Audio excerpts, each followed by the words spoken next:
भटकती रूह जिसे आज भी अफसोस है अपनी एक गलती का। True moral story Hindi. Hi friends, स्वागत है आप सभी लोग का फिर से एक नई कहानी के साथ। कहानी बहुत ही खतरनाक और इमोशनल है, तो कहानी को पूरा एंड तक जरूर से सुनिएगा। सुनने से पहले अगर चैनल पर नए हैं तो प्लीज़ चैनल को सब्सक्राइब कर लीजिए, घंटे के बेल आइकन को प्रेस कर लीजिए ताकि आने वाली हर नोटिफिकेशन आपसे सबसे पहले मिले। चलिए कहानी को शुरू करते हैं। कई बार देखने में आता है कि माँ बाप बच्चों की शरारतों से परेशान होकर उन्हें पनिशमेंट देने लग जाते हैं। छोटी छोटी बात पर बच्चों को पनिश करना ताकि उनके मन में आगे गलती करे तो डर बैठा रहे। ये सोचना कई बार हम पर ही भारी पड़ जाता है, क्योंकि हम सोचते हैं कि बच्चों की छोटी गलतियों पर पनिश करने से वो बड़ी गलतियों के बारे में सोचेंगे ही नहीं और हम गलत साबित हो जाते हैं। बच्चे कई बार ऐसी हरकत कर देते हैं जो हमारी सोच से परे हो जाती है।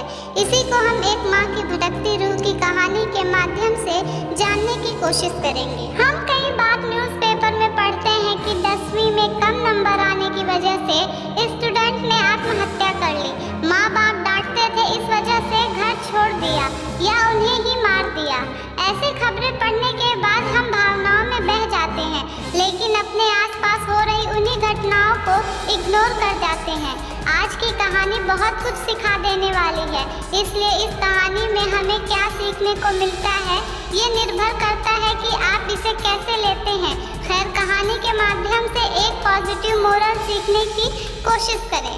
एक माँ की भटकती रूह, सच्ची कहानी। बंकिम शायर का मागनू का क्षेत्र शानदार विषम कॉन्वेंट के लिए तो फेमस है ही साथ यहाँ की सबसे दुखी भूत भी कम चर्चित नहीं है। वहाँ के लोगों का कहना है कि अगर आपको एक माँ की भटकती रूह देखनी है तो अपने साथ बच्चे ले जाएं, वो आपको जरूर दिख जाएगी।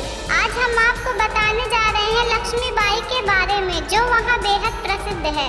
ये कहानी सच है या नहीं इसका तो पता नहीं, लेकिन इसके बावजूद ये हमें काफ़ी अच्छी शिक्षा दे जाती है। कहानी को सुनने के बाद आपको समझ में आ जाएगा कि गुस्से में उठाए गए कई कदम हमें जिंदगी भर के लिए गुनहगार बना देते हैं, जिनका कोई पश्चाताप नहीं होता है। लक्ष्मीबाई, एक माँ की भटकती रूह। 400 साल से यह बिशप कॉन्वेंट की बेहद शानदार इमारत के प्रमुख कक्षों में बरामदों और बहने वाली टेम्स नदी के आसपास देखी जाती रही है।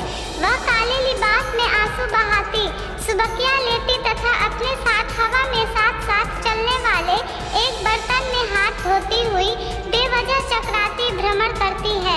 लक्ष्मीबाई वहाँ की महारानी की खास मित्रों में से एक थी। लैटिन, ग्रीक तथा हिंदी की कवित्री भी थी। अपने बच्चों की शिक्षा उसके जीवन में काफी महत्वपूर्ण थी, मगर वह अपने सबसे छोटे बेटे कृष्णा से सबसे ज्यादा परेशान थी। वह पढ़ने लिखने में सुस्त और बेहद शरारती था। उसकी कापियाँ और किताबें गंदी लाइन से भरी हुई मिलती थी। इन सब की वजह से लक्ष्मीबाई अक्सर उसे पीटती भी थी। इन सब के बावजूद वो कभी सुधरा नहीं। एक बार पढ़ाई को लेकर कृष्णा की माँ उस पर इतनी नाराज हो गई कि उसने पहले तो अपने बेटे की खूब पिटाई कर दी और फिर एक अलमारी में उसे बंद कर दिया, ये कहकर कि जब वो स्कूल का कार्य कर लेगा तभी उसे बाहर निकाला जाएगा। कृष्णा की मौत। एक माँ की भटकती रूह। कृष्णा को बंद कर लक्ष्मीबाई अपना काम कर रही थी कि महल से उसके लिए बुलावा आ गया।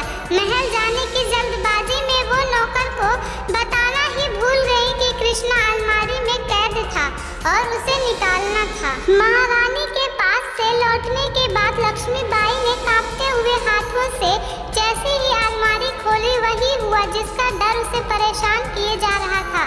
कृष्णा अपनी कापी पर सर रखे मौत के आगोश में था। वहाँ पड़ी कापी उसके आंसुओं से भीग चुकी थी। काफी देर तक लक्ष्मी होश में न आ सकी। महीना उसका दिमाग सदमे में दहला रहा। सोते जागते उसे सिर्फ अपना बेटा कृष्णा दिखता था।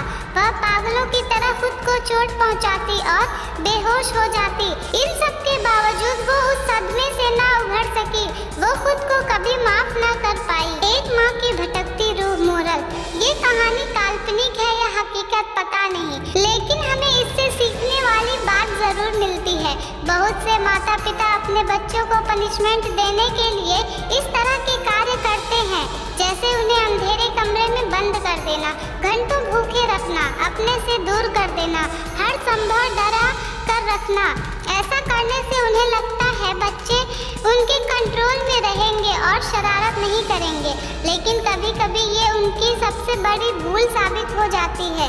माता पिता के ऐसा करने से बच्चे पर नेगेटिव इफेक्ट पड़ता है। इससे बच्चा गुमसुम रहना शुरू कर देता है, सहमा हुआ रहने लगता है।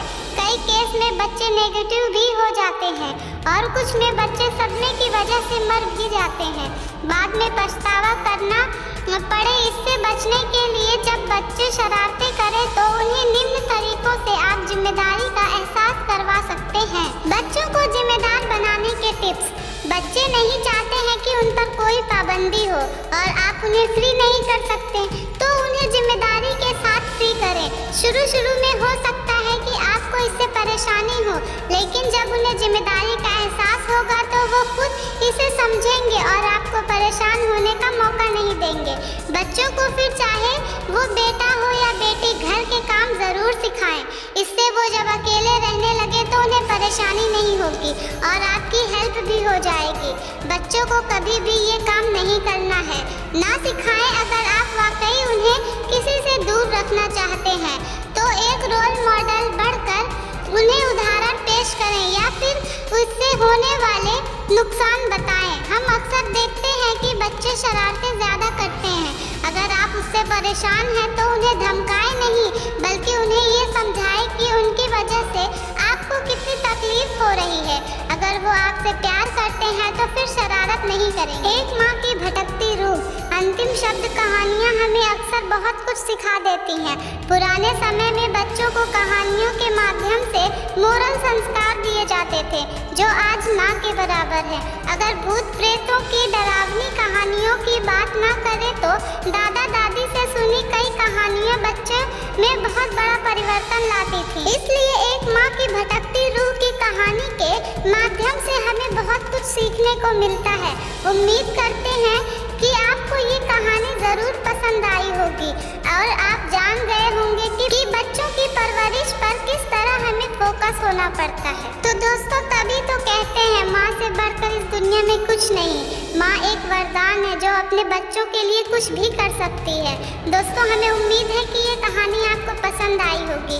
ऐसे ही और भी कहानियाँ आप एनजे वॉइस हॉरर स्टोरी पर आकर सुन सकते हैं। तो फ्रेंड्स, खुश रहिए, प्यार बांटिए, अपने फैमिली के साथ रहिए। मिलते हैं फिर से एक नई कहानी के साथ। तब तक के लिए बाय बाय।